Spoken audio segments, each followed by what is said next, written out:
I have that book. You do? I do. Yeah, I got it gifted from a friend of mine. So why are we not like making revenue from YouTube then? If we've both got the book. That's. I'm not even lying. That's the only reason that we are not monetized. Right. Anyway, welcome to the Currently Unnamed Podcast, where we put the tea in reality usually, but you can always come to us first to quench your thirst. I'm Logan Murphy. I say something gay. And today, everybody's so creative, except for me. I'm drinking water. I made that reference last night in a recording with Lana, and I love Tamara with every fiber of my being. So I decided to today. It looks so different, like something that you would never think about doing. So then you put it in the oven for 468 days. You put it in at 350 for 7,000 days. And I am Aneesa Long, also known as Sam DMV, also known as Sam de Monteverde, your fellow-friendly 5'3", trans, non-binary, Filipino-Canadian, mentally unstable hot mess, hailing all the way from Toronto, Ontario, Canada. Scarborough if you want to be specific. Whoa! Burn if you want to be more specific than that. And today, in my lovely The Cup mug, you can get your very own in the link below. Or link is in the description below. Link will be in the description below. Yes. But today I have some orange juice. Good. Because vitamin C, and then we also have some Baskin Robbins with and the flavor, if for those wondering, is some ube coconut. Oh no. Oh, I'm a huge fan of coconut. I love it. I love coconut. I can't do coconut. Oh, interesting. And then I also have some pot stickers. I went to France. I ordered a crepe au coco. I was thinking, okay, chocolate crepe. Yes, give me. No, baby. It turns up, and it's a crepe with coconut all over it, and I'm like. So that's why you don't like coconut? No, I just don't like the flavoring. It doesn't. Oh, okay, that's fair. Yeah, I can't do coconut. It would have been crepe au chocolat. Yeah. Chocolat, yeah. I realize that. Oh yes, I realized that when I looked back at the menu after I got the thing, and oh no. Hi everyone, I am Lewis. I'm a Kenny lady from Manny.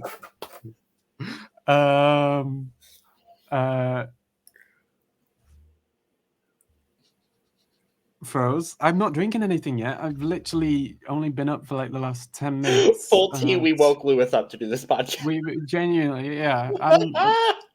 Not intentionally, but it's like I should not be sleeping at this hard time anyway. I was gonna say it's only 9, right? It's 10:30, 10:34. Oh, okay. Yeah. But if I am drinking anything, it's the 18-day countdown to Logan exclusive news. The Monday semi-final preview that me and Sam, aka Aneesa, are gonna be there in the arena, on the floor. On the floor? On the floor. Yes! Oh, I'm so excited for y'all. That's gonna be so good. And I believe Eris is gonna be there that day too. Work. Okay, yes. I love that. You're gonna get to see Loreen. Loreen, Alessandra, Carria, Mimicat, Lazara, Let 3.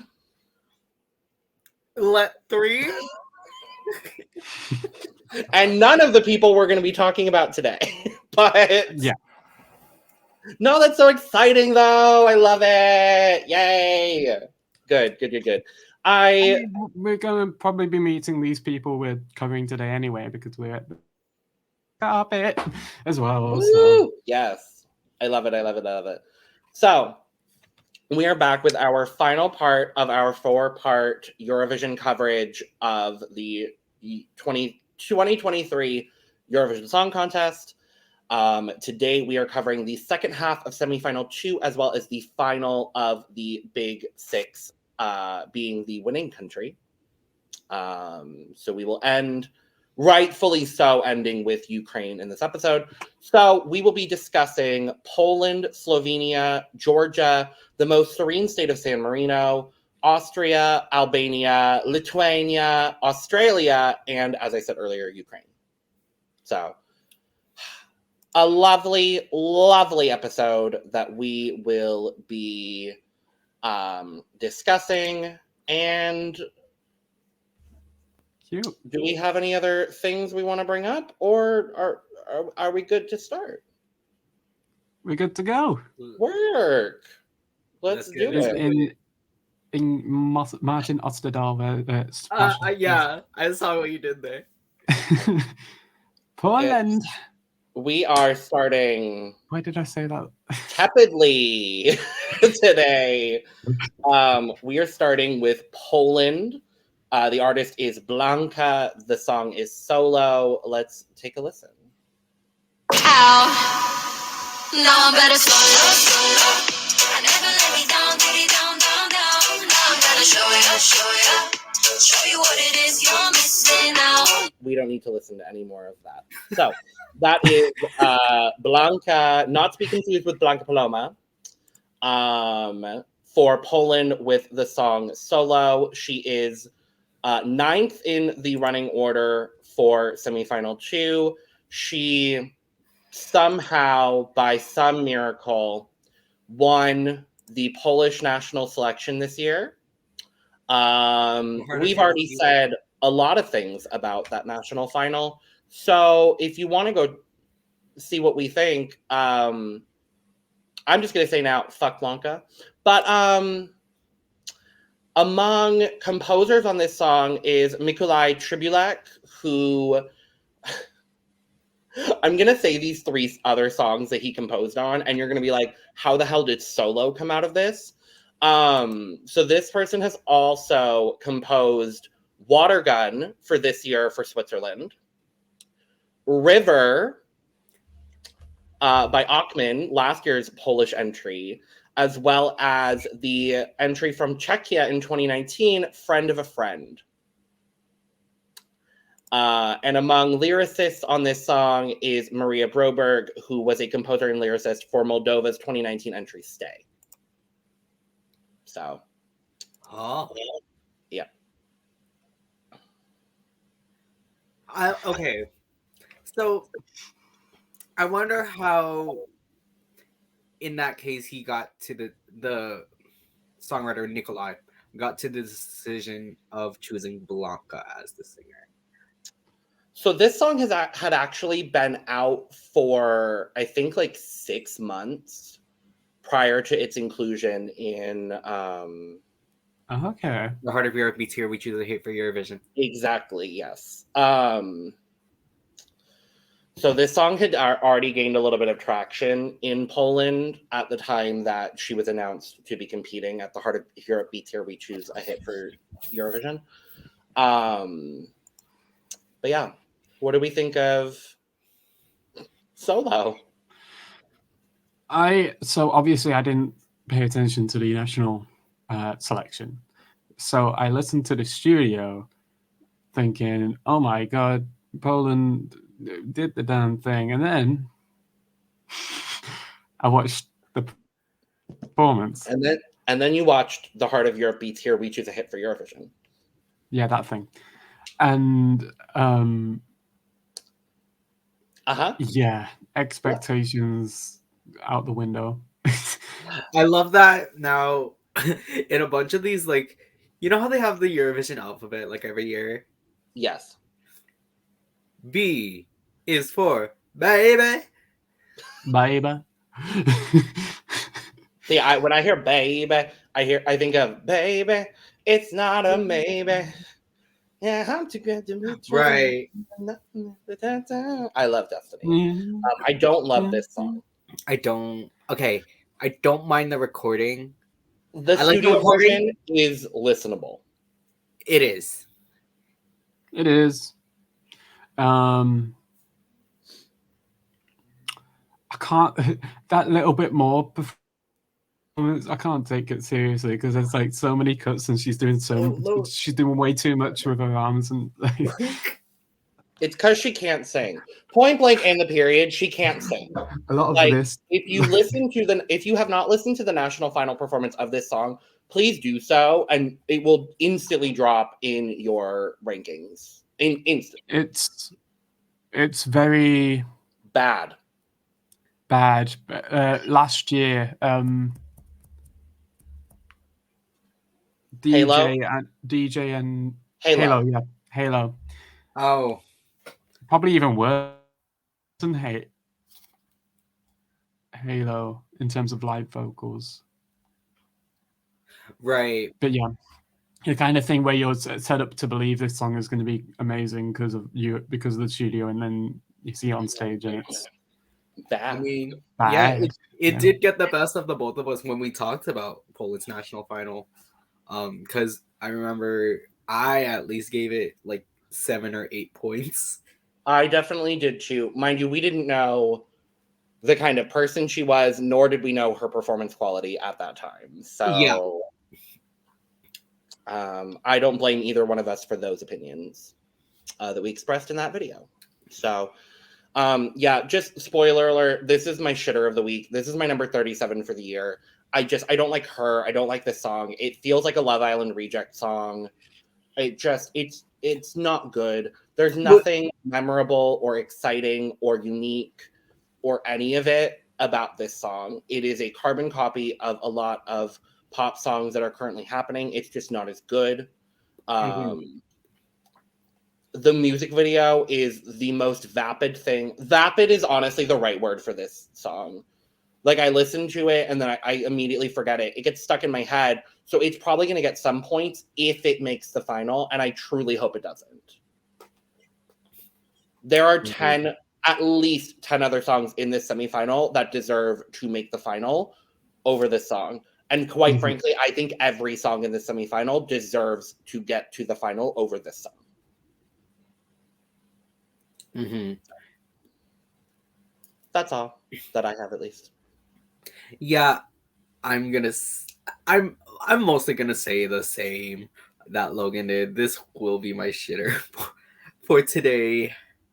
And it is also at the time of this recording, it is also my number 37.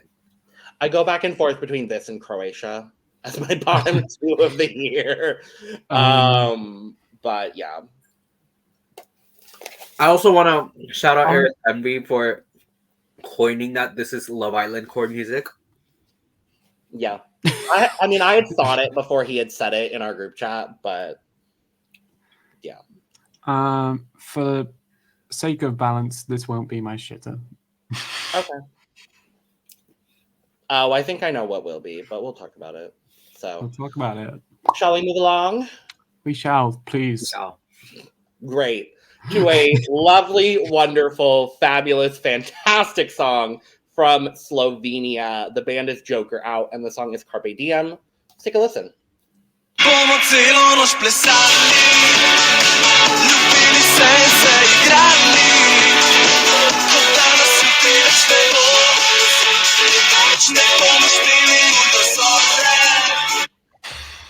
That was Carpe Diem by Joker Out, representing Slovenia this year at Eurovision. This has been an interesting year for Slovenia because for the last, I think, 6 or 7 years, they had done a national selection for their decision. However, this year, Joker Out was chosen internally by the Slovene delegation, the broadcaster.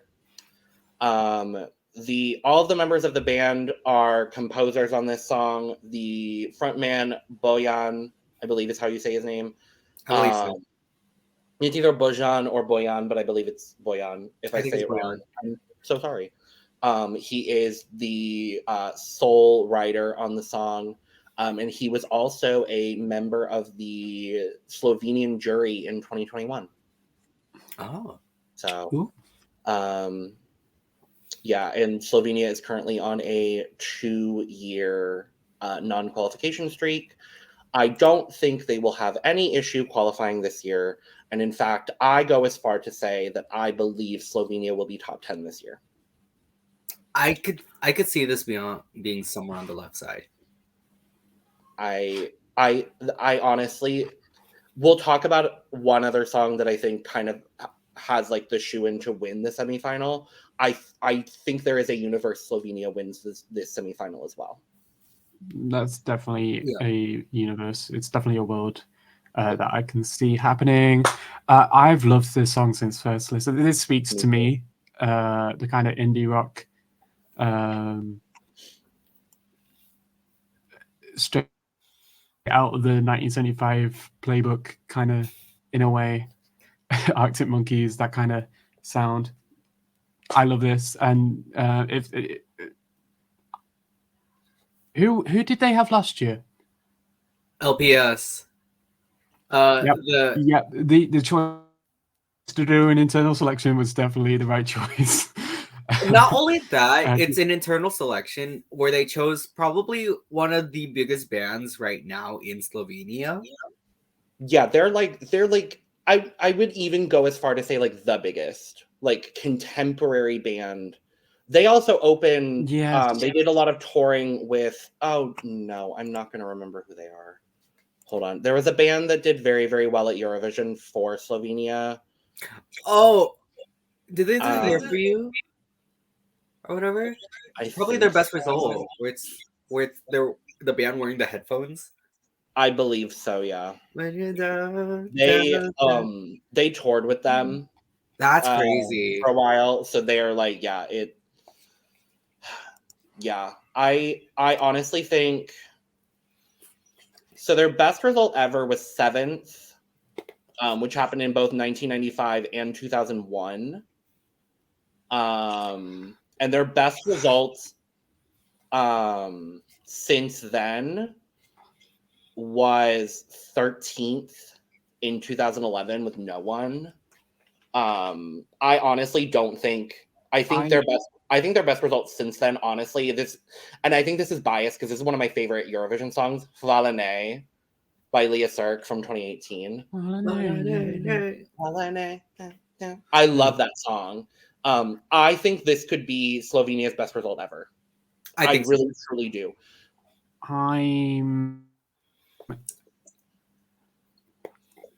not as confident as you, Ruth. I think it could get 7th or 6th. Even I don't know if it breaks into the top 5. I don't think it's breaking into the top 5. If it is going to get the best result ever, it's only by one. It's going to be 6th. Yeah. Yeah. Mm-hmm. I will. Go ahead, Sam. Sorry, go ahead. I'll admit. Okay, so when I first listened to this song, I was like, it's okay. The vocals aren't too mind blowing for me. You know, there's not a whole bunch of range kind of showing in the melody, at least. And then I saw the live performance and I'm like, oh, it's a lot better. I think seeing everyone's energy on stage as performers really amps it up. And now the more I listen to it, the more I like it. Like I'm a huge fan of this song now. Also, it seems like they're the City Zeni of this year, being that everyone in the band is kind of cute. Yeah, it's interesting. I mean, this is also a very interesting Eurovision year that we're talking about because there are so many male-led rock or rock-adjacent acts this year. I think there's 7 or 8. If you count Azerbaijan, I think it's 8 or 9. I don't think I can ever I can name a single female rock band. Ready? I mean, Ready. But like, even then, I would say the closest thing this year is Czechia. Yeah. But like, they're not even like rock. Exactly. No, that's my point. Is like they're the closest like female-led thing. I think if Teya and Salena count as well, who we'll talk about later. I don't think that would count as well. No, I would say that Vesna is a bit closer than Teya and Salena would be. Right. But, bless you. But yeah, no, I absolutely adore this song. I was such a staunch hater, I will say, of Slovenia last year. Just because we covered their national selection and there were like 6 or 7 better songs than Right. Disco. And so I frankly was upset. But I also am one of the few people that was like a really, really big fan of Ana Soklik, 2020 and 2021. I truly, to this day, believe that Voda for 2020 could have been their best result ever. Right. I love Voda. And I think the Slovenian Amen was also very, very good. She was just plagued with a really, really difficult spot because I believe she was second in semifinal 1. She was. So she unfortunately got like a really, really bad draw. But I honestly think Voda could have been their best result ever. Because there was nothing else that sounded like Voda in 2020. That's a video I want to go back and do. It's like a whole 2020. Maybe Alcohol You. That would maybe be the closest. That or Tears Getting Sober. I know, I love that song. But I think Voda stands out. Voda stands out as the big bombastic female ballad of the year. Right. But yeah, so that's that. Do we have any other thoughts on Slovenia?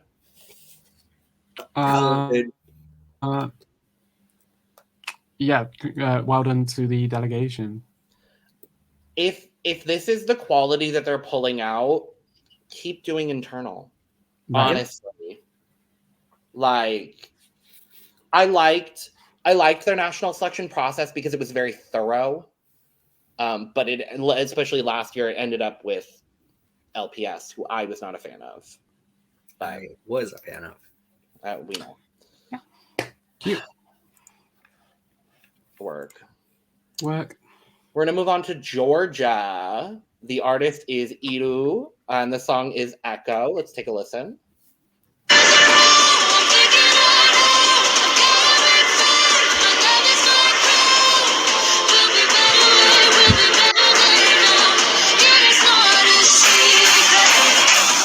I'm just going to pause it there so that way Sam doesn't destroy their bedroom. That was Echo by Iru representing Georgia. Georgia decided that they were going to use The Voice of Georgia as their national selection for the year. So very similarly to what we saw last year with that horrible, horrible man that won for Israel. But yeah, so Iru is the winner of The Voice of Georgia this year. She is a prior Eurovision contestant in that she was a member of Candy, which won Junior Eurovision. Oh no, was that 2007? No, it was 2011.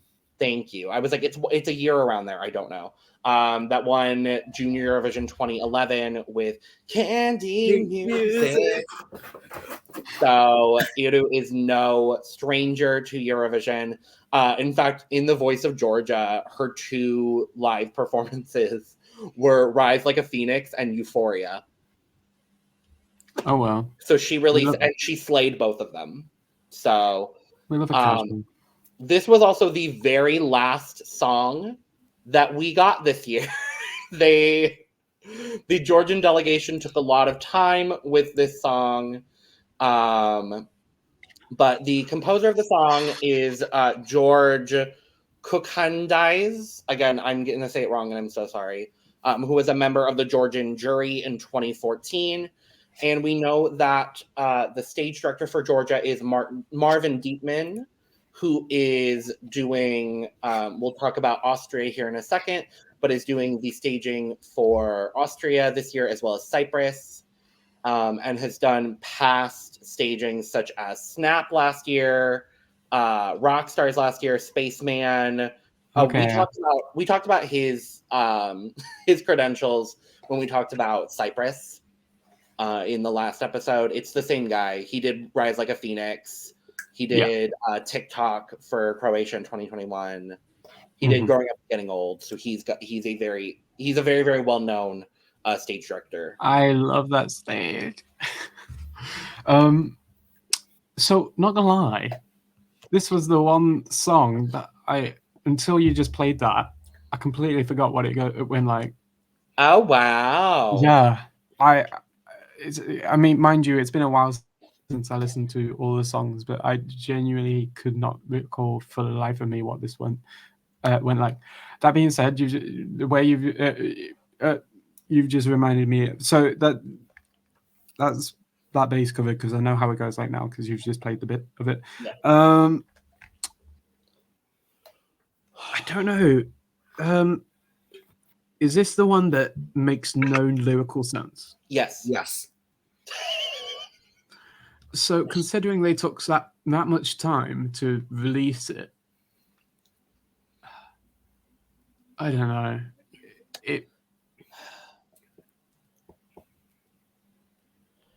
I don't know if the lack of sense lyrically is that much of an issue, because it's an alright song. It's a good song. It's just, I don't know. When people, for me, I look for meaning in lyrics when I'm trying to get into music, and yeah, that's an issue for me. See, I had that issue. I had that issue when I first listened. I think that I really enjoy this song. It feels almost a little bit too intellectual for Eurovision, because while the word echo is not said ever in the song, the structure of the song is actually an echo pattern. So the chorus part, days in a row, thinking I know, that part is actually echoed. I believe it's 7 times through the song. And so it's a similar process with just smaller verses in between, which actually echoes, pun intended, the way that an echo sonically bounces off of things. Right. And so looking at the song in a more intellectual way, I really enjoy it. I just think she is also one of the 2 writers on this song. I enjoy it because I'm a Eurovision super fan, and I think that it's really, really cool that even just beyond the lyrics and the music of the song, the way that this song is structured is literally structured in an echo. And like, I find that I nerd out a little bit every time I listen to this song, because I just think it's so cool the way that they wrote it. I don't know if that is going to reflect in the actual performance of the song. Well, not everyone here is an intellect, Logan. I know. And I just think it would be a shame if this song didn't qualify. I don't know if it will. This is one of my 2 biggest wild cards from this semifinal.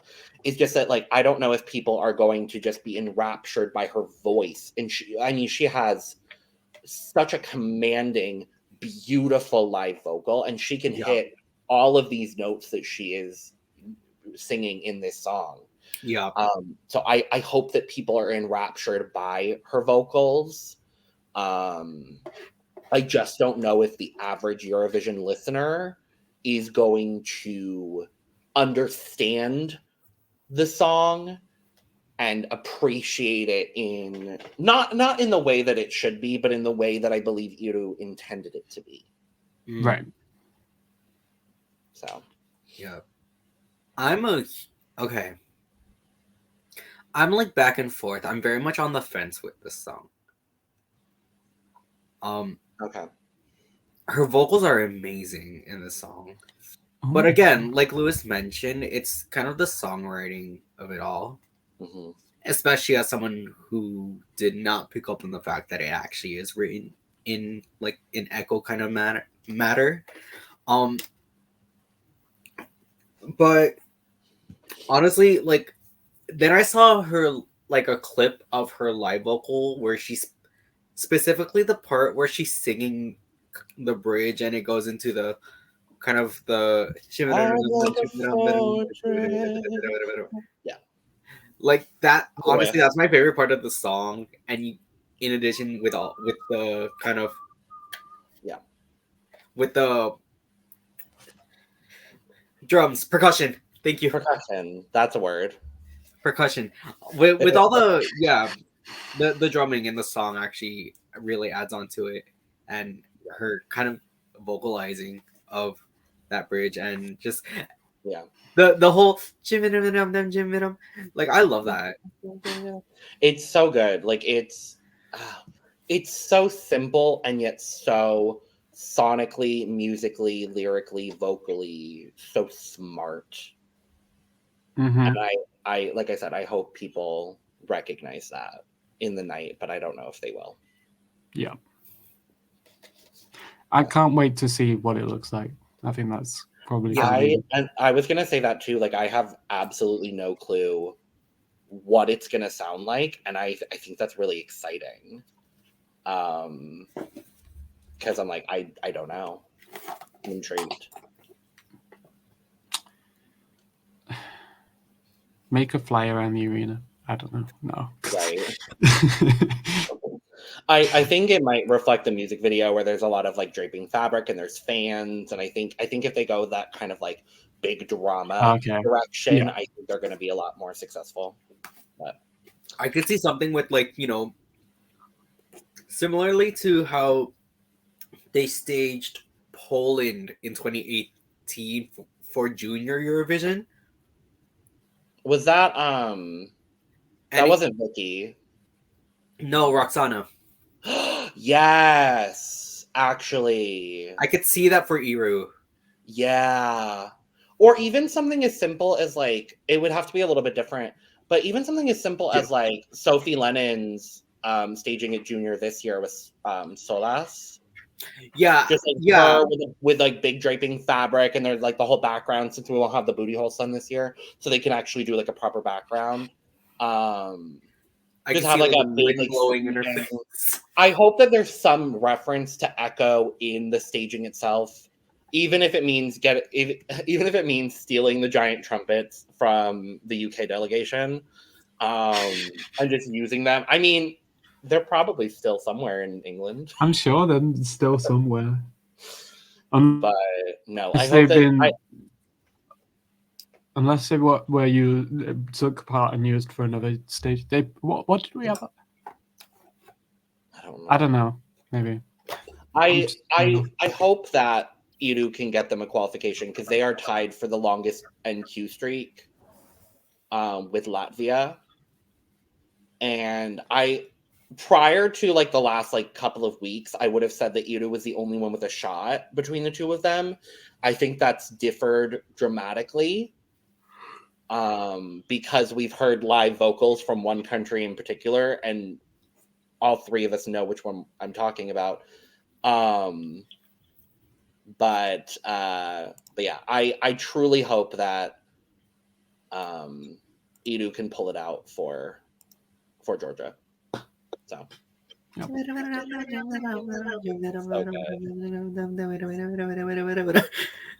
Shall we move along?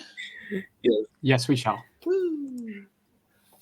We are moving next to the most serene state of San Marino, the single wildest country in the Eurovision Song Contest.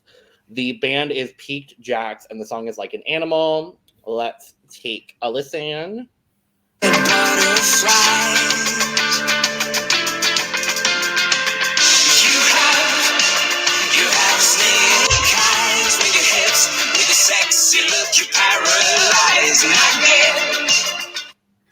That's a little bit. I can smell you like an animal. Yeah, I can smell you like an animal. Yeah, so that's Piqued Jacks for San Marino with Like an Animal. They won an incredibly extensive Una Voce per San Marino, as it always is. Wait, every year there's always like 100 artists that kind of try out. I'm not even lying, there were 106 artists that competed in Una Voce per San Marino this year. It was the only national selection that we didn't cover because they they are very secretive about their national selection. I don't know why. This was the year, honestly, that we got the most information because we knew who was competing. Yeah. So I think San Marino is finally getting their shit together, which I appreciate. I think It goes year by year. Yeah, I think the success of Adrenalina, despite it not doing as well as it should have, quite frankly, it should have been left side of the table for the first time ever for San Marino. She did get 12 points, though. San Marino's first 12 points from Poland, of all people. But I think the success of Adrenalina has really catapulted San Marino, and even though they didn't qualify last year, and rightly so didn't qualify last year, in my personal opinion, I think they're realizing how successful they can be as a country, despite being the smallest country in the contest. So, so Peak Jacks consists of, I don't know if you've ever seen the names of the members. We have E King, we have Holy Hargit, Little Ladle, and Magic O. So they are an Italian band. To my knowledge, this is their first time competing in a Eurovision national selection. All four of the members of the band are also the songwriters for the band, and we do know that their stage director is Nick Marianos, who did their stage direction in 2019 for Say Na Na Na, for Serhat, as well as, this is really interesting, Nick Marianos was the stage director for Aphrodisiac for Greece in 2012. And then also did the backing and stage directing for Greece 2009, This Is Our Night. So... I'm starting to like it. It's growing on me. It's growing on me. It was always I always liked this song. I liked how in the face. I love how it goes straight into it. Yeah. Like there's no build to it; it just goes straight in. And good there. I can't get over how awful that scream attempt was during the actual national selection. He needs to work on that. He needs to work on his screaming. But no, I love this song. Chorus is very catchy. I was confused by some of the lyrics, but now it makes a lot more sense. Smell you like I can smell you like an animal. Just doesn't sound very inviting. Right. If someone told me I can smell you like an animal, I either think you know, like, is my body odor that bad? The chorus itself is, "Come on, baby, come and find me. I can smell you like an animal. Bring the party, Aphrodite, and I'll tease you on the dance floor." That makes more sense, yeah. And then other times it's chase you on the dance floor. Chase you on the dance floor. I mean, it's not the most inventive or creative song by any means of the imagination. However, this song has seriously grown on me.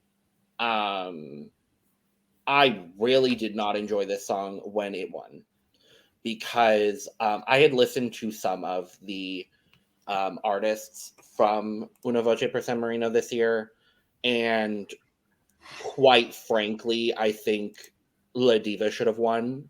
They were the runner-up group. It was an all-female trio. I forgot what their song was called. I believe they were Italian as well. Yeah, La Diva, A Fiore su Marte was the song. I truly think they should have won based solely on the performance at Una Voce per San Marino. But that's not what happened, and we have Peak Jacks. And this song has definitely grown on me. a lot. I really did not like this song. This is getting a lot of comparisons to Romania, as we kind of talked about when we talked about Romania. I think I understand where people are saying that it's a sleazier song. I don't believe it is a sleazier song than Romania is, and I actually don't really find any issues with it. No. Quite frankly, it feels a bit more, I don't want to say adult, but like mature. Mature. It's yeah, not that makes like sense. it's not like I'm fucking every woman I find. It's like, no, let's do this like cat and mouse situation. And I actually think it's constructed very beautifully. Yeah. Do I think this will qualify? I don't. No. I think there's just a lot of, there are 5 rock acts? You say that. Marius Bear made it. That's because he had amazing staging, if you ask me. Okay. He so did San have Marino, good staging. He did get. He had I forget his stage director's name, but I yeah. think the difficulty here is like we're looking at a semifinal where you have a lot of male acts.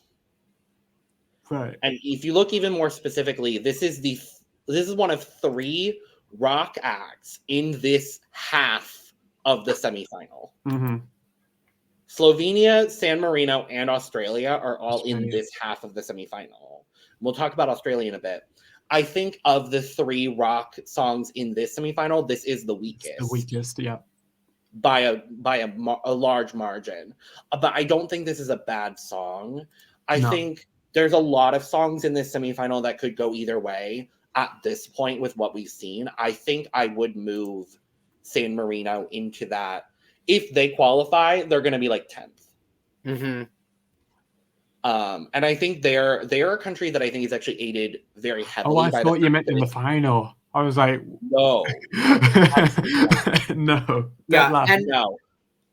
This is classic 10th in the semifinal, 26th on the final night. Like that. And like I could even having them being 10th in the semifinal, I can see them like, oh, they're favored by the jury.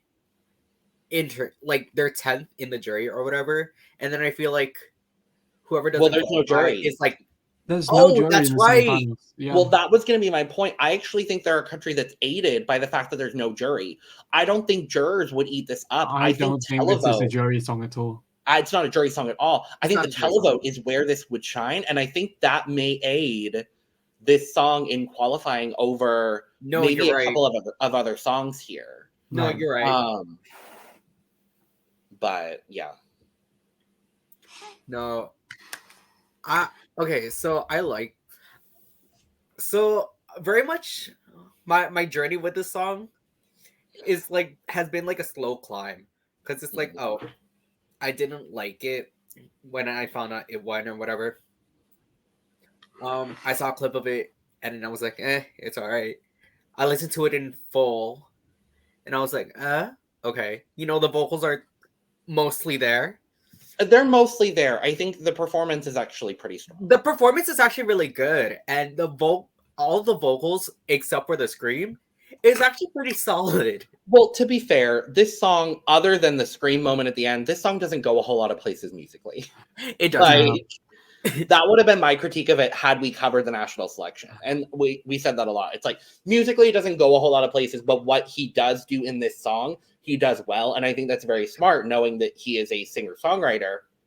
Right. He's not going to write things super outside of his comfort zone and, you know, where he's comfortable with singing. So, speaking of comfort zone, another thing I noticed from their national selection performance was at least the lead, the singer, very boxed in, didn't really open himself up to the audience. I did notice that. A lot of his performance was down to the floor.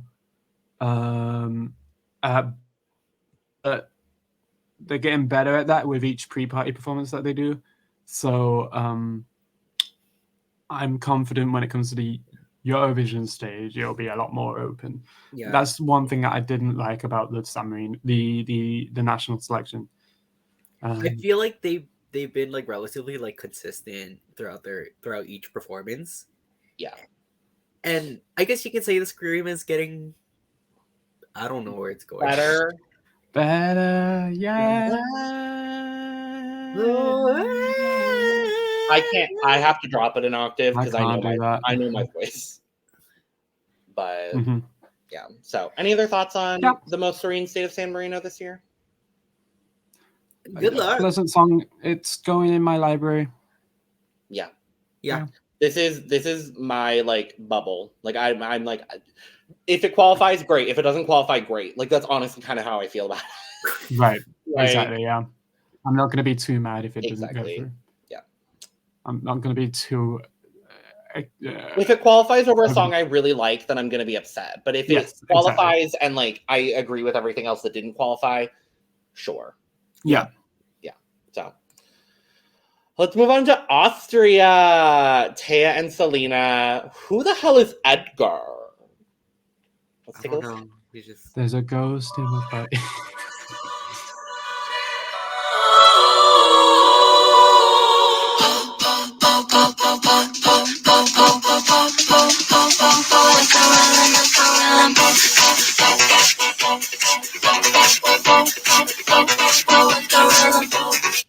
That was Who the Hell is Edgar?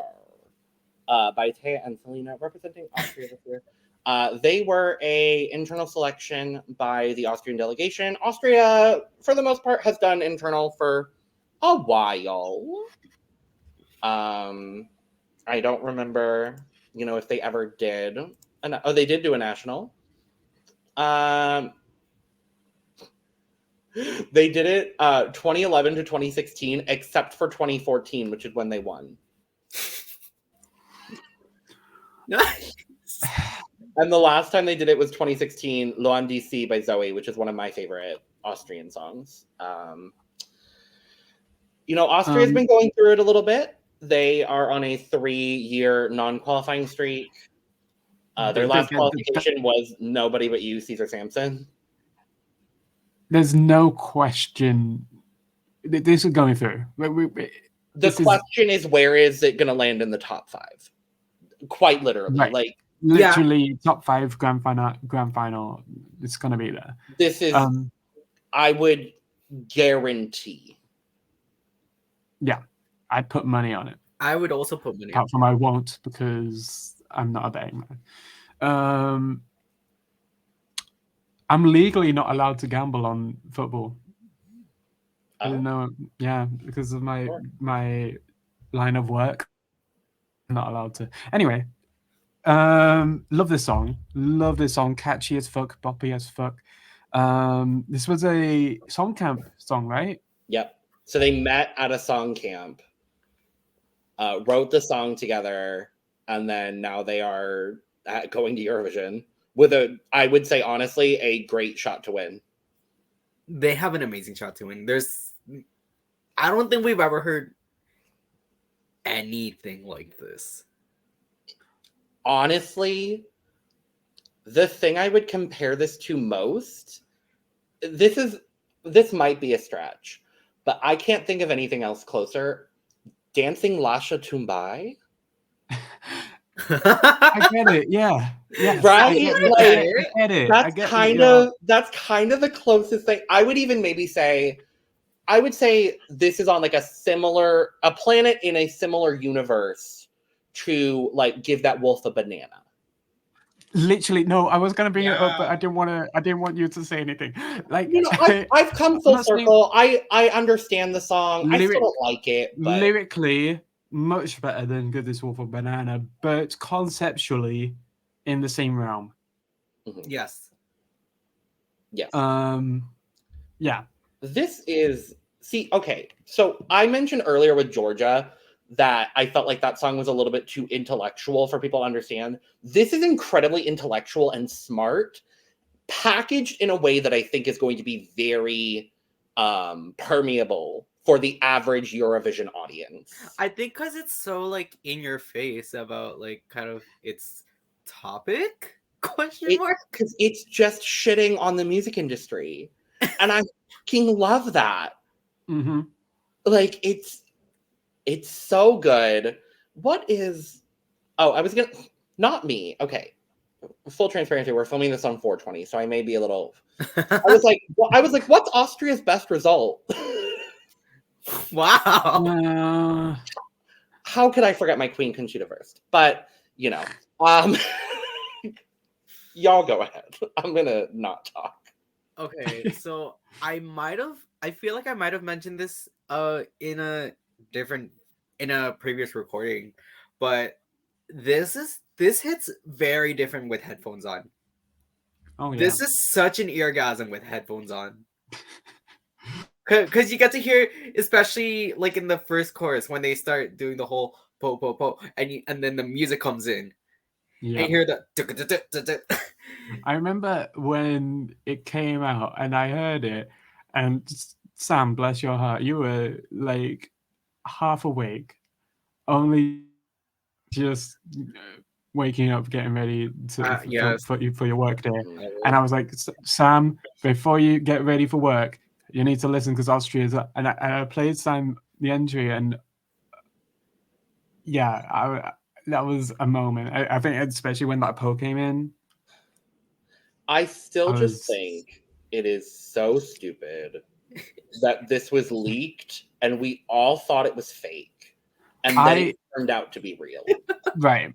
And the response to that, I hate your in the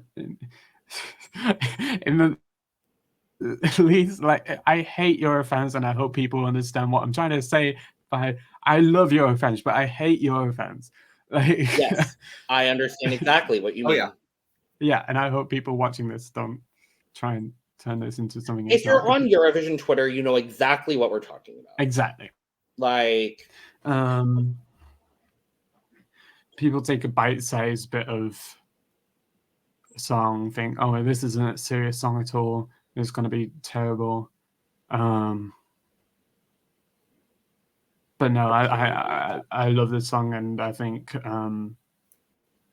this will definitely be one of the memorable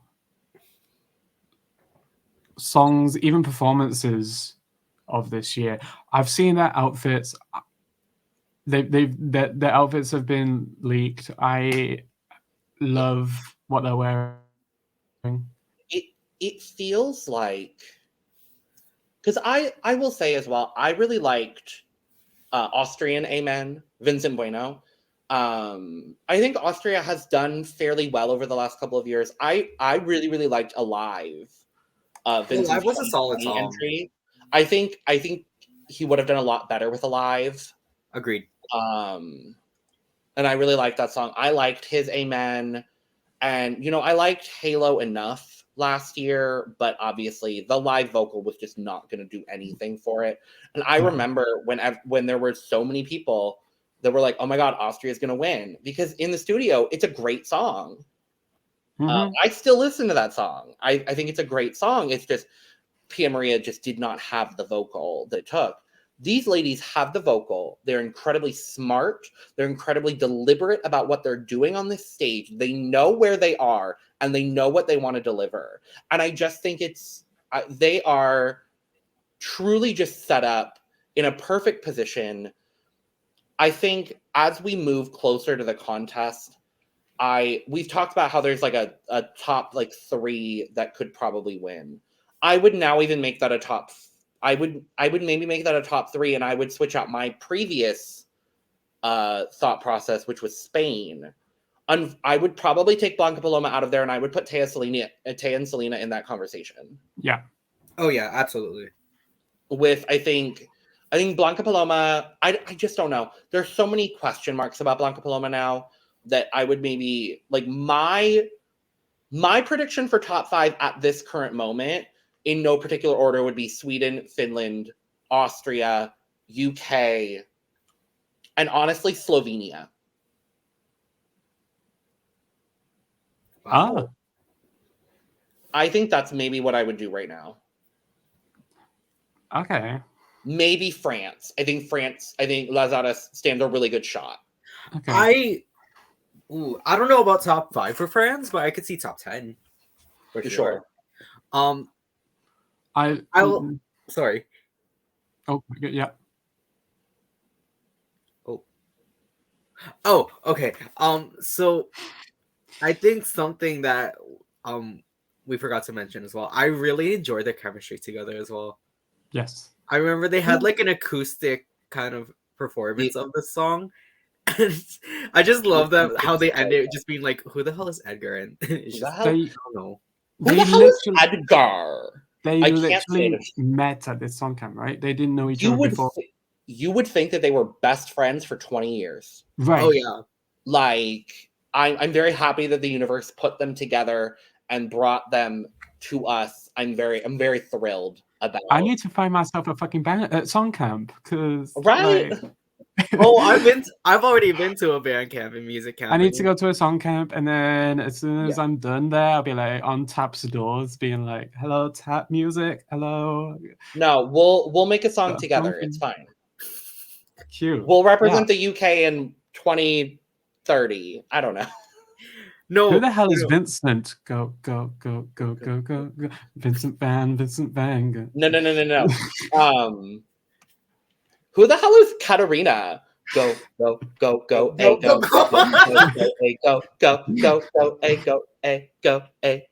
Period. Done. I think that's a great way to move along. I also love their like Instagram handles. I think they didn't have like who the hell is Teya and who the hell is Salena? I love it. Yeah, I love it. I love it so much. If they won, I would not be mad at going back to Vienna. I would be so happy if they won. Vienna next year, I would love that. Vienna hosted by Teya, Salena, and Conchita Wurst. Period. That would eat. I love it. Anything can be better than who they had. Let's talk about Albania. We have Albina, Kelmendi, and Familja Kelmendi with the song Duje. Let's take a listen.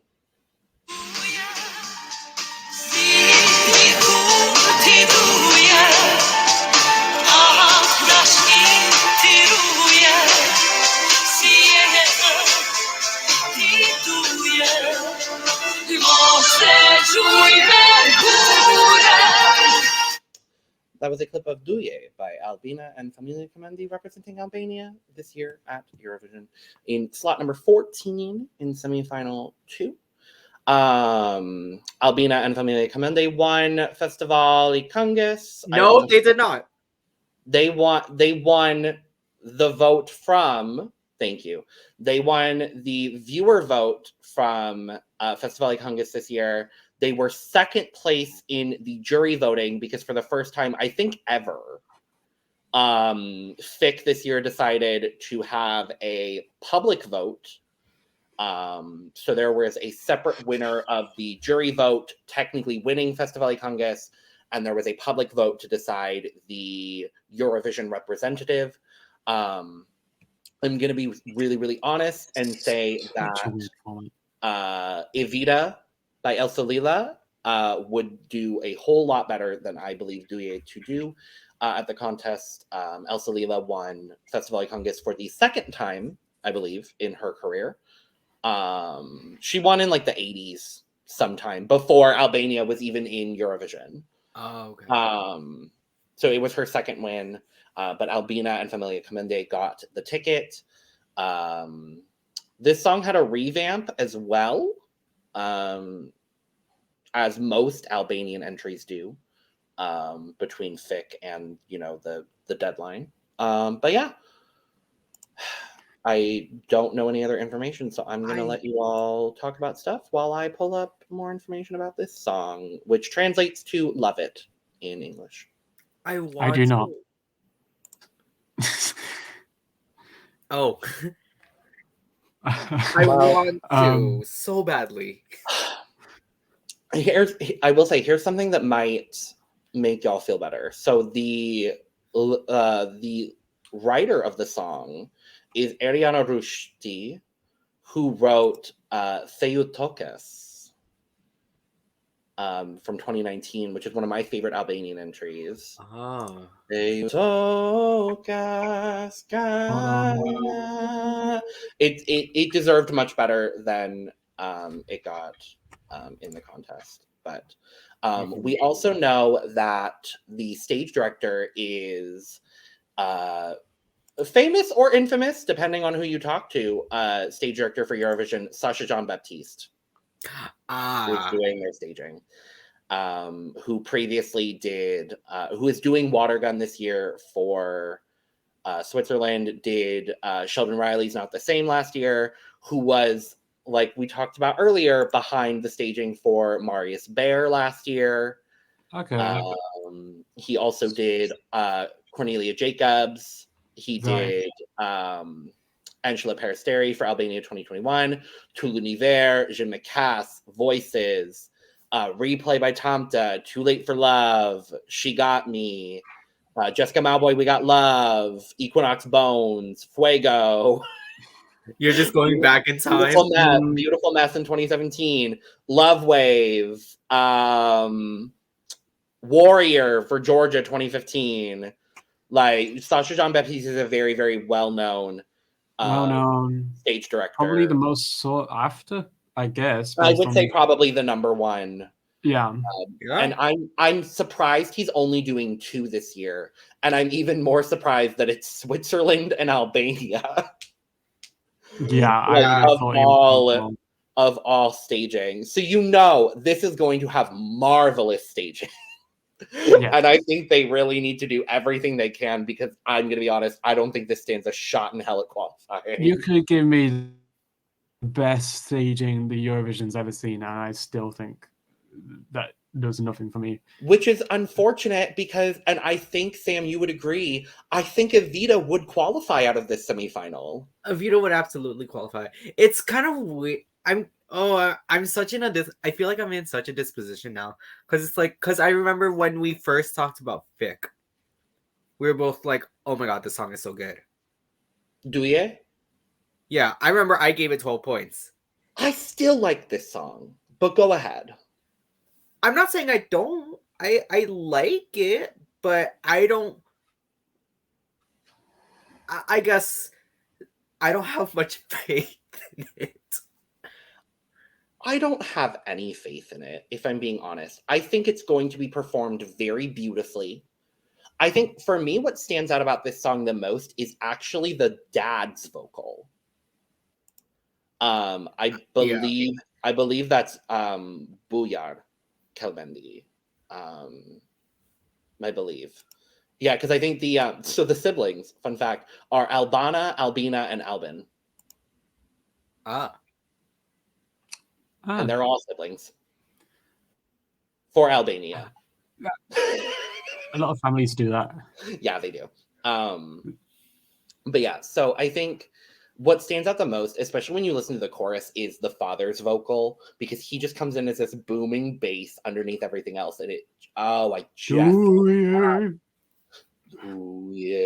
Like, it's so beautiful. I think this is beautiful. I think the message behind the song, there's been a bit of like controversy, especially right after Fick, of like, this song is talking about divorce. No, it's talking about families that have grown apart and the result of growing apart as a family. So I think the message of the song is beautiful. I think the vocals are going to be beautiful. Everything about this is going to be beautiful and gorgeous. And I still think this might be like 14th out of the semifinal.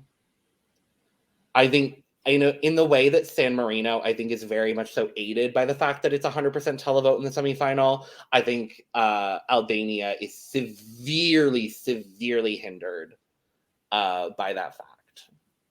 Yeah.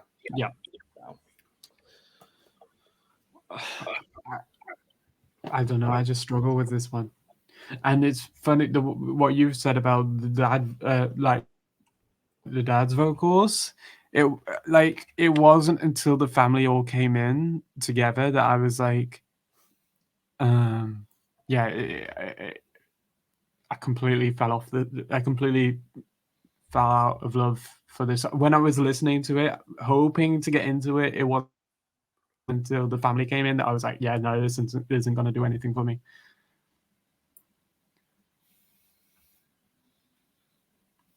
Yeah, I agree. Yeah. So, Yeah. any other thoughts, or shall we move along? Let's move along. Getting a family holiday together. Yeah. Love a good family holiday, a family vacation. Sure. Liverpool. We're Work. moving on to our penultimate song in our coverage, or penultimate song in semifinal 2, and that is Lithuania. The artist is returning Eurovision artist Monika Linkytė. The song is Stay. Let's take a listen.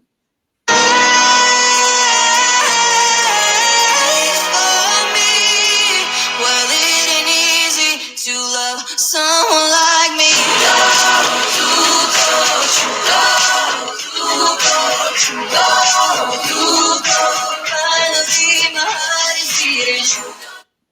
That is a snippet of Stay by Monika Linkytė for Lithuania.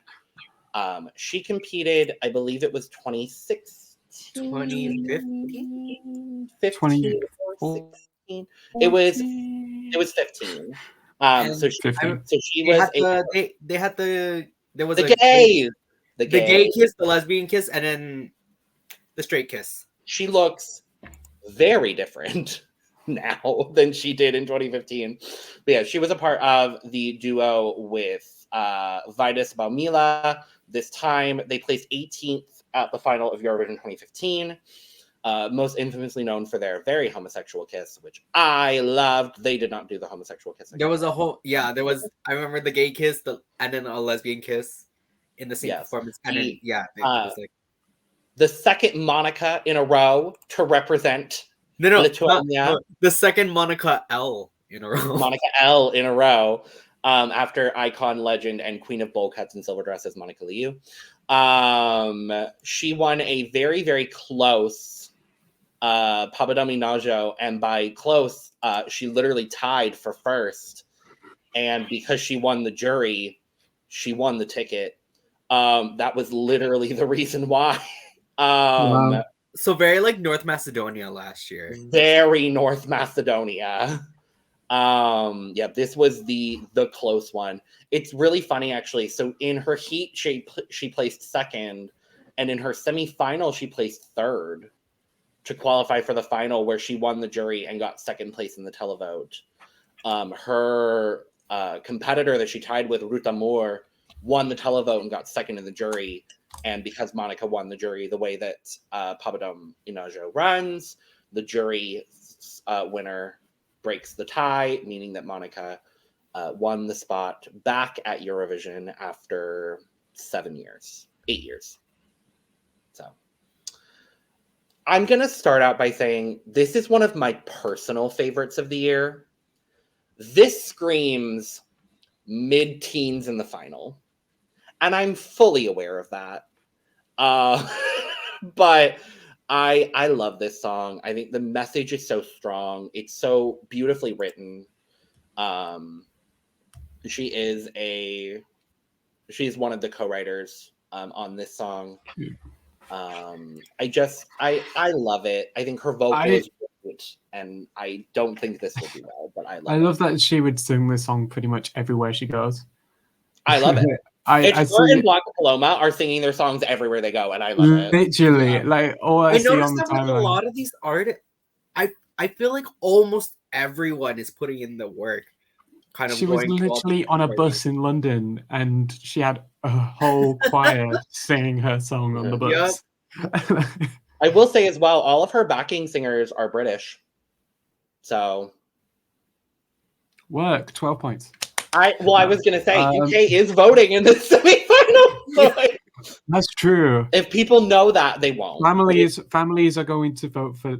Yeah. If they know, I don't know how much people know. Right. Because again, I'm not British, so I don't know. But so, but like the families of the singers are different. I mean, yeah, but.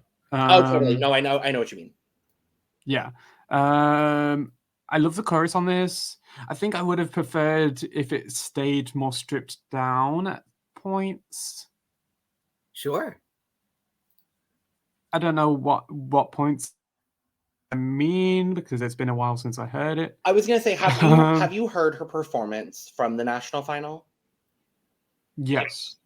I would say I get a lot of that stripped down quality that I think you're talking about. Right. Okay. Yeah. In that performance, I will say I like the studio version. I'm not in love with the studio version.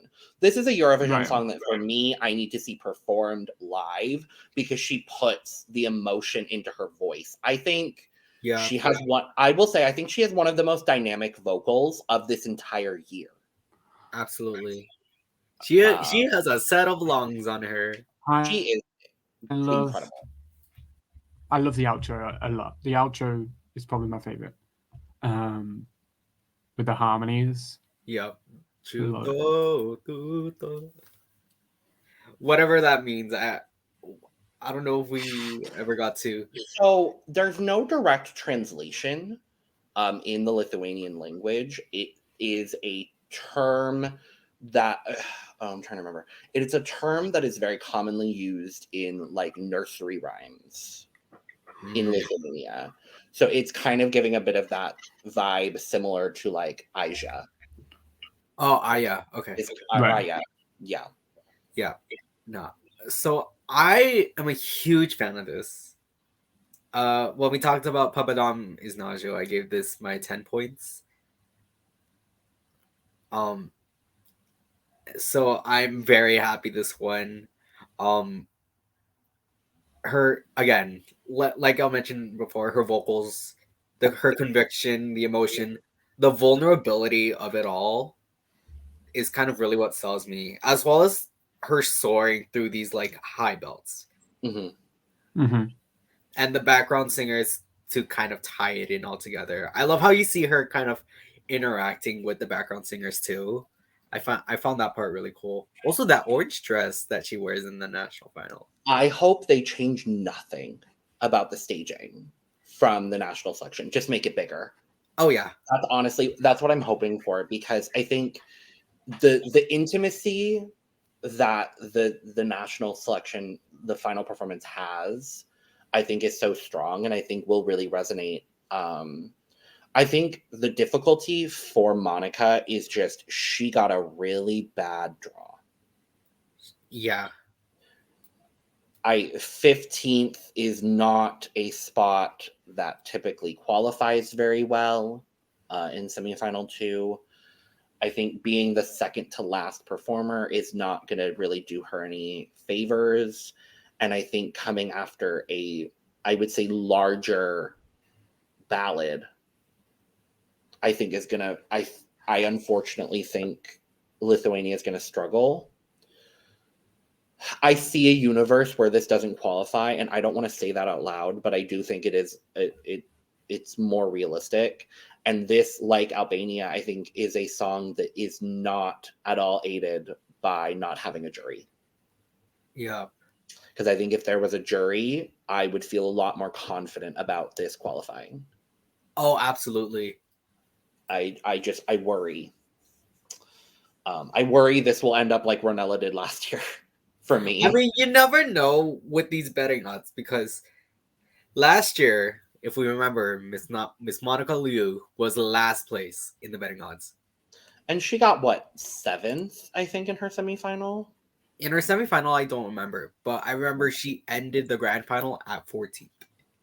Yeah, she got 14th. 7th in her semifinal.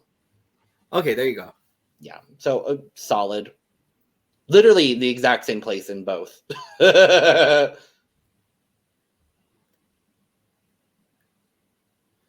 yeah, so I still have faith in her.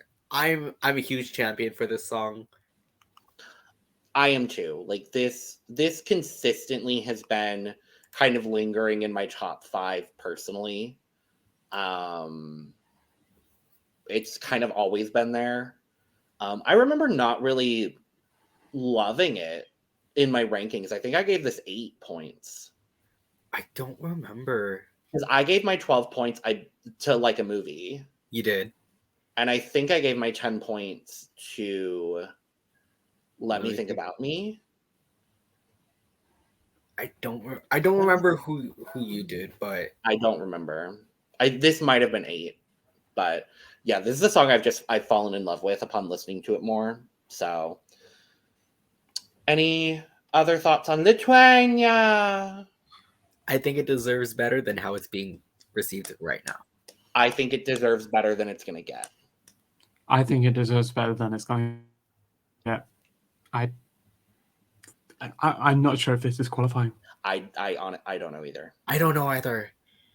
I wanted to qualify so badly. For me, it's this song, like the bubble songs in this semifinal, for me, are this song, Iceland, and as much as I don't want to say this, I think Belgium. I think Belgium too. Yeah, I would put San Marino in that conversation. I would put Georgia in that conversation. I was gonna say Denmark, but I think he has a very, very easy shot of qualifying. So, but let's move on to our final song of semifinal 2, not the last song of the day, and that is Australia. We have Voyager with the song Promise. Let's take a listen. I'm here tonight. Promise me you'll hold me till I die. I'm by your side. Promise me it's gonna be alright. And that's a little bit of Promise by Voyager, representing Australia this year. They competed last year in Australia Decides, coming runner-up to Sheldon Riley with, Not the same. No, what was their song? Oh, Dreamer. Dreamer. Thank you. I was like, it was a one-word title too. But yeah, Voyager's been around for ages at this point. And they were chosen actually by internal selection this year by Australia. They just said, no, we want Voyager. Yeah, I believe they won the televote, if I'm not mistaken. They what? They won the televote last year. Jury was what Sheldon got. Jury, they got like 4th, I believe. Yeah. Oh, really? Okay. Probably something like that. But yeah, they got the ticket this year in Australia's final contractual year as of this moment. They're coming back. I hope they're coming back. I feel very confident based on how they've done at Eurovision and based on the Australian fan reaction. I feel very comfortable saying that I think they will be returning in future years. Yeah. But at this moment, this is the final Australian entry. No. And you know what? If this is the last Australian entry, work, because I love this song. Okay. So, for me... For you? It gets better through each listen. Yes. I don't like how it starts. Like, in terms of, like, the lyrics. Because it's just... Have you ever done anything like this before? Have you ever done anything like this before? If you've never done anything like this before, you haven't lived a life. The lyrics do get a bit repetitive. Yeah. Also, for context, they got 3rd in the jury. Okay. Sheldon didn't even win the jury. It was Sheldon was compromised. It was Jaguar Jones. Jaguar Jones did. I remember that. Yeah, it was. So jury was Jaguar Jones with 51 points, Sheldon with 50, Voyager with 37, and then fucking Isaiah Firebrace. What? Where's what's her face? Charlie. Scared of being lonely. Charlie was 5th. Charlie deserves in so the much jury. better. I'm sorry. Charlie was 5th in the jury, and then I want to say 3rd in the televote. No. Charlie. 6th. How'd she get 4th place? G Nation did bad with the jury. Paulini did bad with the televote. Andrew Lambrow did bad with the jury. Jude York did bad with the televote. Isaiah Firebrace and Evie Iree did bad with the televote. That's how. She got 33 points. She got 33 points of the jury and 30 points in the televote for 63 points. Okay, anyways, back to Voyager. Anyway, back to Voyager. So I actually really love the chorus and kind of towards the end when the energy really builds up. Mhm. I completely agree. I will agree with what you said about the first part. It feels a little bit it feels a little bit like separate. And I feel very much that way about like Brunette. Like I feel very I wouldn't. I'm pissed. I personally wouldn't say like separate because I could see it kind of being cohesive. I was about to make a joke, but the moment's passed. What was the joke? Oh, I'm so sorry. When you were like, "Oh, this person did bad in the jury. This person did bad in the jury vote." In the televote, I was just gonna go. Sean Manny Moore did bad, and just like just leave it there.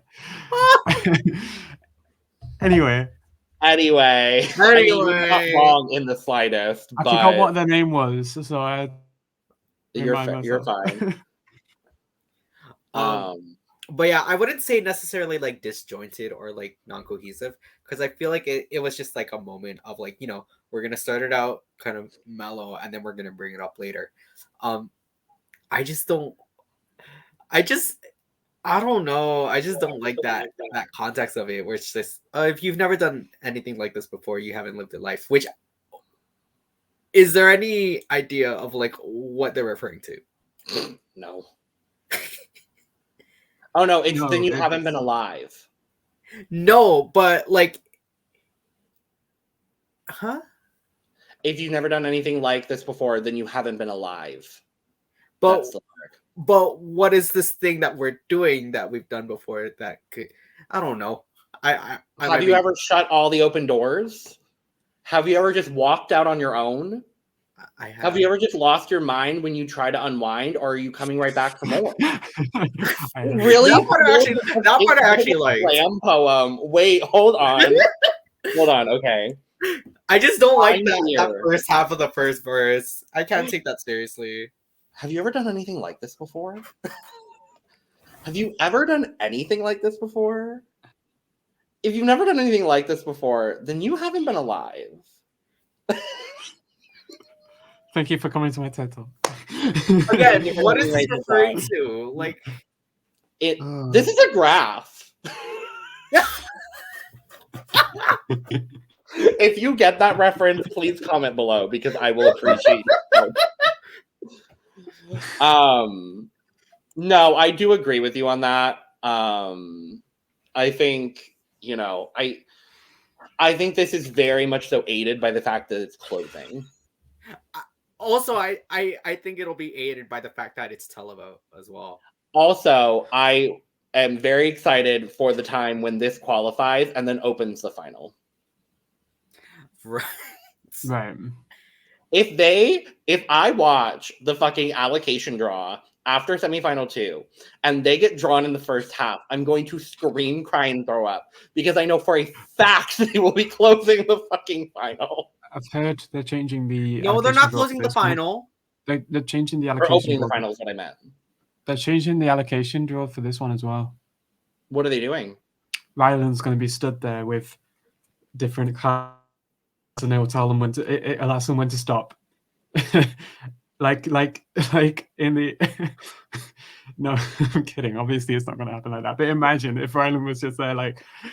Imagine Ryland had the sole decision on what the running order was. No, it's like he's looking at the cards before and it's like, no. I'm gonna go really slowly on this one, so maybe you'll pick it. No. My goodness. No, you don't want this one. Oh, literally. First, I think you might want this one. I'm just saying. Okay, Voyager, I promise. It's a I'd say it's a grower. It got better and now it's starting to get worse. For me, every time I listen to it. It's aided by the fact that although it's a rock song, it's got such a unique rock electro. It doesn't sound like any other song at this contest. Right. I feel like it comes somewhat close to Blood and Glitter. Yes. I think Blood and Glitter is, I bet that's probably just... I agree with you, Lewis. However, if I'm looking at the other rock entries this year, this comes closest to Blood and Glitter. Yes. Oh, completely. Yeah. Well, I prefer Blood and Glitter. I think that was your point, right, Aneesa? Yes. guess. Was Yeah. just, like, of the songs this year. Yes. Of everybody here. Of everybody here, who would be the rock band top 3? I have an answer for that, but I'm very sure that this is going to qualify. I feel really good about it. I think it'll qualify like 5th, 6th. I think it'll be a very qualifying. I think this is in that same Lithuania bubble. I think because it's closing, I think it has a better shot. That's true. Yeah. Yes.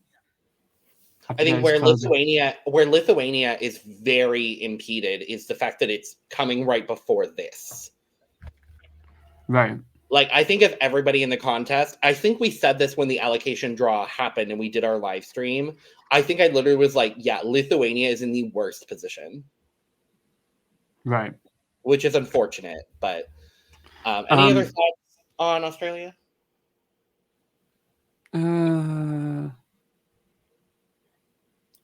Lyrically, dismal. Have you ever done anything like this before? Like, it's just a lot of it is repeated, and when we got a fresh lyric towards the end, I was like, oh, yay. It's lyrics are I far love too it. repetitive. The lyrics are far too repeated for me, but I agree. still, yeah. Well, we have one more song to talk about today, and that is going to be the reigning champions. Sadly, not the host country, but the winning country from last year's contest, and that is Ukraine. The very first song that we got this year, and it feels fitting in multiple ways to close our coverage with Tvorchi, Heart of Steel. Let's take a listen. Don't get what you say, yeah. Don't get how you feel. Get out of my way, yeah. Guess I got heart of steel. That is Heart of Steel by Tvorchi for Ukraine, the reigning champions. Like I said, this was the first song that we knew about this year, winning a very close Vidbeer in December. Yeah, Literally at in one December. point, it was like, I remember. Was it 1 point? It was 1 point because it was like It was first, 1 point. they were first, and then second place. So they got 19, and then second place was 18. Third place was 7. Koliskova, and then when God shut the door. Yep. Rock. Yeah.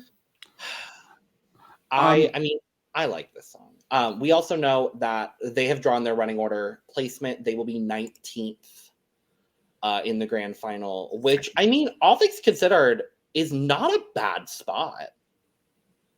It's not. It's really not. I think it's a pretty decent spot. Like second half of the grand final. Correct? Probably like opening, either closing the first half of the second half or the third quadrant. Let's say that. Probably closing the third quadrant or starting the fourth. Gotcha. Yeah. Depending on how many they do. It'll be 13 per half. So yeah, it literally depends on whether they do 6 or 7 before the break. Mhm. So Okay.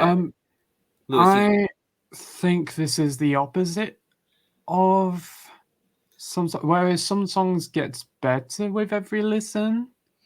Think this song, you start there, and then with every listen, I'm getting further away from it. Oh, okay. Personally. Sure. But yeah. I guess for me, it's not a bad song. I like it. It doesn't have a It's shot solid. to win. No. I just feel like there were other songs in Vidbeer that I would have preferred. when God shut the door. Yeah, we know. Go check out our.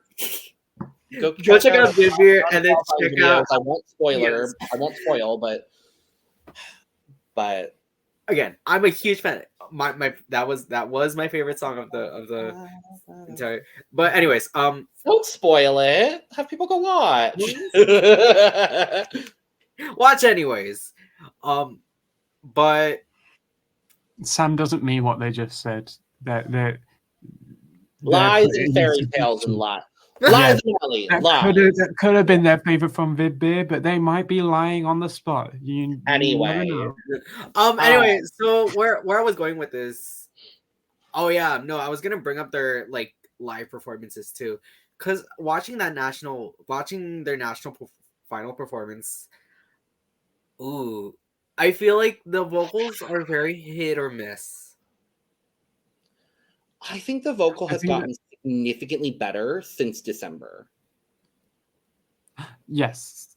Sure. I mean, yes, because I have seen the national show thing because from an underground subway station in Kiev, I believe it was in a bunker, right? No, it was in a working train subway station or subway station. Yeah, still, it looked phenomenal. Wild. It It looked amazing. It looked amazing. Yeah, I don't know. I think it's just a slow burner.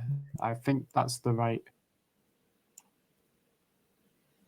Yeah, slow burner of it doesn't have as much of a grip it had on me when I first listened to it. Still, so this would probably be my perfectly solid song for this year. That's fair. Or perfectly defensive. That's fair. Kind of, yeah, in that realm. I really enjoy this song, and I think interestingly, I've kind of had the opposite process with it that you did, Lewis. Because when this won, I remember we covered the selection. It was the first one we did. And this, I think, came like 6 or 7 points for me. Like, I did not... Yeah, this was like a 5 or 6 point for me. Yeah. I think, and when it won, I was a little surprised. This was not what I was expecting to win. And yet, I listened to this song more and more. This is very close to what I listen to outside of Eurovision. Like, I love R&B, and I love kind of that more upbeat R&B vibe.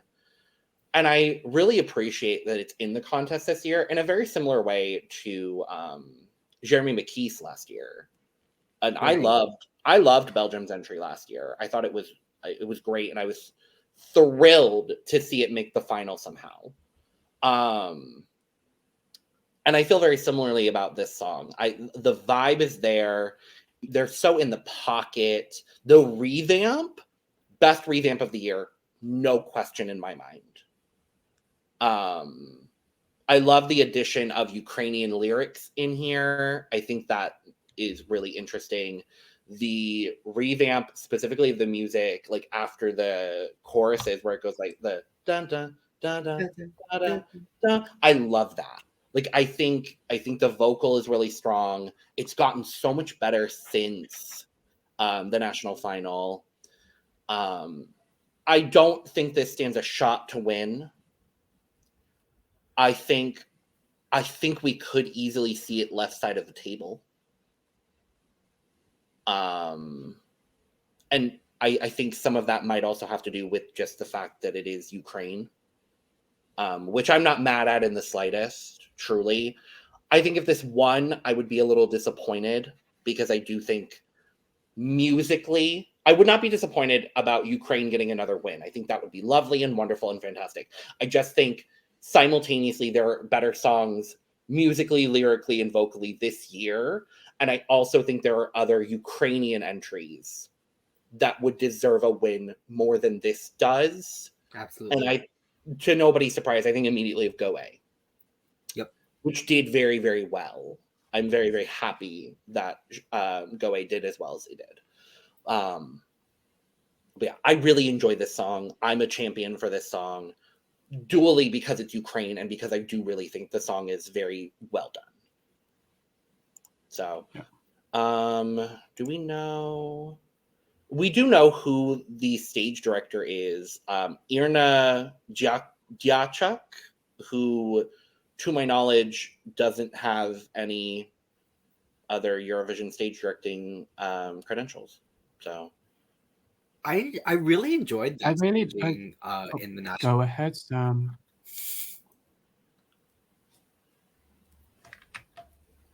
Anyway, what were you saying, Sam? I think Lewis was gonna say the same thing, might have, but I really did enjoy the staging in their national final performance, despite not liking the vocals as much. I don't know. I thought it was really cool how they got everything kind of like perfectly in sync. I agree. Yeah. Yeah. That's that. Faves and shitters really quick. Oh, I haven't even fucking made my. I haven't even. Well, don't worry. I'll start because I think we all have the same shitter. No, actually, we don't. Lewis We said do not. no. So I'll start and say that mine is Poland. Mine is also Poland. I swear that's what she does in the choreo. Mine. Yeah. Albania. I mean, I get it. I get it. I understand. I'm just mad that it's lower on your list than Poland. But my fave this week, there's a lot of good songs this week. So it was a bit of a difficult choice. For me, though, it is going to be Lithuania. That makes me happy. I'm glad to see that up there. Let me just take one last look. I do have... Okay, yeah. So I was between three of them, Lithuania being one of them. With that being said, my favorite...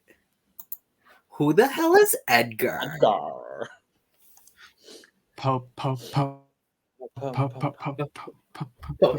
Yeah. 100%. Yeah. Work.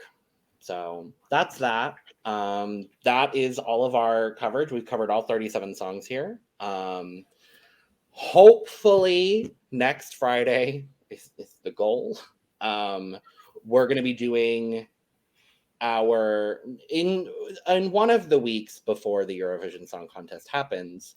We're going to be doing our Eurovision simulator here at the Cup. So we're going to figure out, based on our jury and our televote, who we think will win the Eurovision Song Contest. So we're going to have the three of us, as well as a lot of other panelists from other Eurovision videos, from non-Eurovision videos, give their rankings.